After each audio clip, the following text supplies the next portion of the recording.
India کے معروف عالم شاہی امام پنجاب کے بیانات کے لیے مولانا عثمان تھیریپی کو سبسکرائب کریں۔ سنت کے مطابق زندگی گزارنا ایک اچھی زندگی کی علامت سمجھی جاتی ہے۔ تو ہمارے نبی علیہ الصلوۃ والسلام جس دور میں مدینۃ المنورہ میں پوری دنیا کے انسانوں کو زندگی گزارنے کا طریقہ عطا فرما رہے تھے، تو آپ علیہ السلام کی جو زندگی کی بہت سی سنتیں ہیں، ان میں ایک بڑی پیاری سنت ہے کہ نبی علیہ الصلوۃ والسلام ہمیشہ تمام لوگوں کے ساتھ آپ صلی اللہ علیہ وسلم مسکرا کے ملا کرتے تھے۔ یہ جو مسکرانا ہے، دوسرے کی طرف دیکھ کے اپنے چہرے پر مسکراہٹ کو لانا، یہ حضرت محمد صلی اللہ علیہ وسلم کی سنت ہے۔ ہمارے نبی علیہ السلام سے پہلے دنیا میں جو طاقتور بادشاہ تھے، جو طاقتور لوگ تھے، جن کے پاس حکومت ہوا کرتی تھی یا کچھ کسی مسلط کے اوپر فائز ہوتے تھے، تو وہ اپنے سے کمتر کے ساتھ فرعونوں کی طرح گفتگو کرتے تھے، اپنے سے کمزور کے ساتھ بدتمیزی سے گفتگو کرتے تھے، اپنے سے نیچے کے ساتھ آنکھیں نکال کے گفتگو کرتے تھے۔ یہ محمد رسول اللہ صلی اللہ علیہ وسلم کی ذات ہے کہ انہوں نے دنیا میں یہ رواج ڈالا کہ اگر سامنے والا آپ سے کمزور ہے، آپ سے کمتر ہے، یا کسی طرح آپ سے تھوڑا بہت نیچا بھی محسوس ہو رہا ہے، آپ سمجھتے ہیں، اللہ کے نزدیک نہیں ہے۔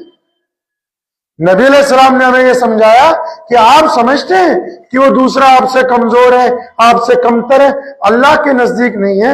اس لیے ہمارے نبی صلی اللہ علیہ وسلم جب بھی کسی سے بات کرتے تھے، جب بھی کسی سے گفتگو کرتے تھے، جب بھی کسی کی طرف دیکھتے تھے، تو آپ صلی اللہ علیہ وسلم کے چہرے پر مسکراہٹ ہوا۔ اب مسکرانا سنت ہے۔ آپ نے دیکھا ہوگا آج کل بھی، اب تو جو آج کل ماشاءاللہ جو پیر فقیر چل رہے ہیں، اب سارے تو نہیں، ان کی بھی خانقاہوں میں خاموشی ہے، ادب کے نام پر گھبراہٹ ہے، ادب کے نام پر کب کبھی طاری ہوتی ہے مریدوں پہ، ادب کے نام کے اوپر زبان نہیں کھلتی، ادب کے نام پر خوف ہے، ڈر ہے۔ اور ادھر ہمارے نبی علیہ السلام کو دیکھیے، وہ مجلس جو کائنات میں سب سے زیادہ معزز ہے، اور نبی علیہ السلام کا دربار جو اللہ کے بعد کائنات میں سب سے بڑا دربار ہے، جس میں فیصلے کیے جاتے ہیں، جس میں عطا کیا جاتا ہے، اس دربار میں سب کو کھلی اجازت ہے کہ وہ اپنے دل کی بات کر سکیں، ان کے اندر کسی بھی طرح کا خوف نہیں پایا جاتا ہے، کھلی چھوٹ۔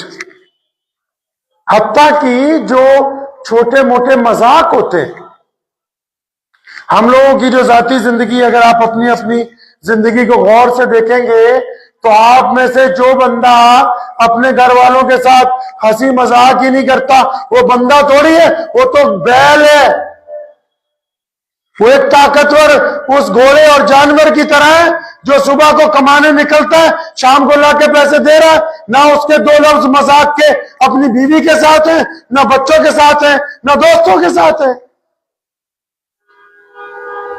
تاریخ دان لکھتے ہیں کہ نبی علیہ السلام جو تھے، ہمارے نبی صلی اللہ علیہ وسلم، اکثر جب وہ سفر کرتے تھے تو صحابہ کرام کی ایک جماعت ساتھ میں ہوتی تھی۔ تو ایک دن سفر کیا تو ایک صحابی ہیں، ان کا نام ہے منم، عبد المنم، تو وہ بہت زیادہ مذاقیہ بھی تھے۔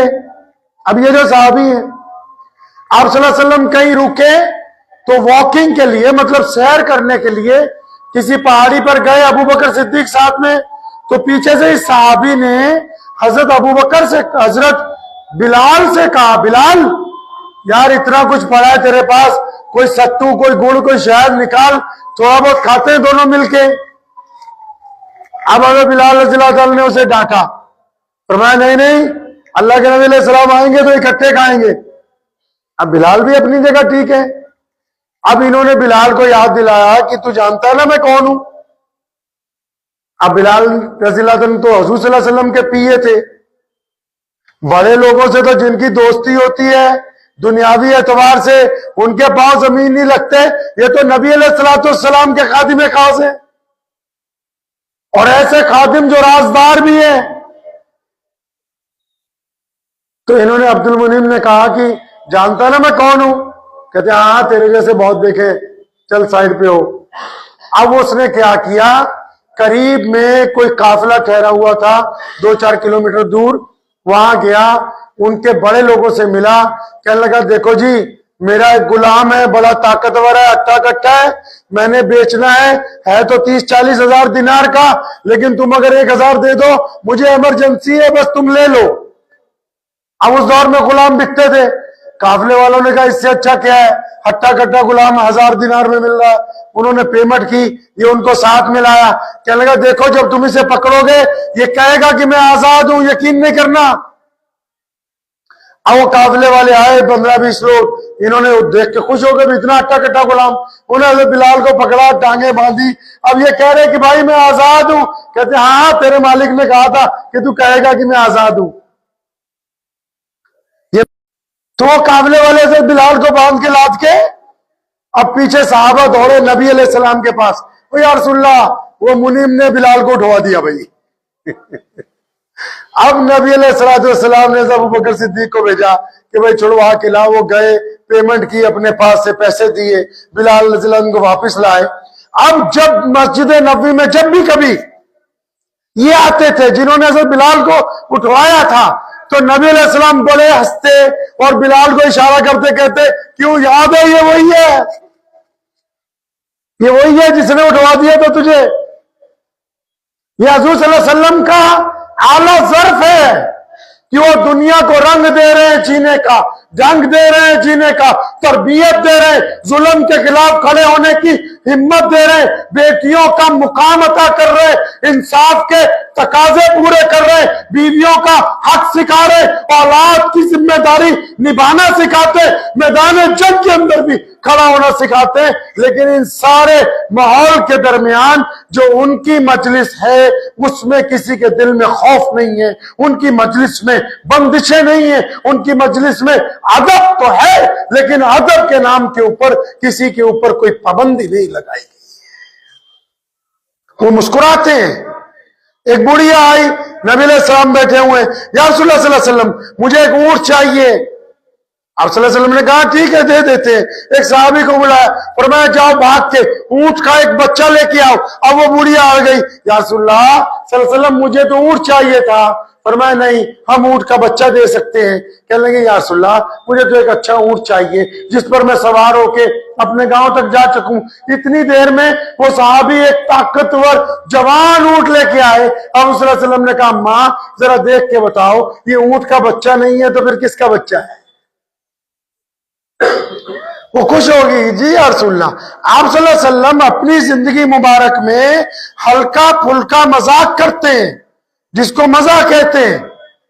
وہ اس لیے کرتے ہیں تاکہ ماحول بوجھل نہ ہو جائے، ماحول کشیدگی والا نہ ہو جائے، ماحول غمگین نہ ہو جائے. ہم کیا کر رہے ہیں؟ ہم اپنے گھروں میں کیا کر رہے ہیں؟ ہم اپنے دوستوں کے ساتھ کیا کر رہے ہیں؟ ہم کس حد تک اپنے ماحول کو خوشگوار رکھتے ہیں؟ کیا آپ نے کوئی آج کے دور میں ایسی خانقاہ دیکھی کہ پیر صاحب کے ساتھ کچھ مریدوں کا مذاق ہو جائے؟ اگر کوئی ایک آدھا مرید جرت بھی کر لے تو باقی 20 مرید اس کو کہیں گے تیرا دماغ خراب ہو گیا، حضرت جی کے سامنے بے ادبی کر رہا. اور یہاں نبی علیہ السلام کو دیکھیے، ایک صحابی ہے نابینا ہے، اور یہی جس نے حضرت بلال کو اٹھوا دیا تھا، وہ نابینا صحابی مسجد میں آئے تو یہ بیٹھا ہوا تھا. تو انہوں نے آواز دی بھائی کوئی ہے مجھے استنجا خانے تک چھوڑ دے. تو اس نے ان کا بازو پکڑا، سین میں 5-6 چکر لگائے اور مسجد کے ہی سین میں بٹھا دیا. فرمایا تو استنجا خانہ پہنچ گیا یہی کر لے. اب باقی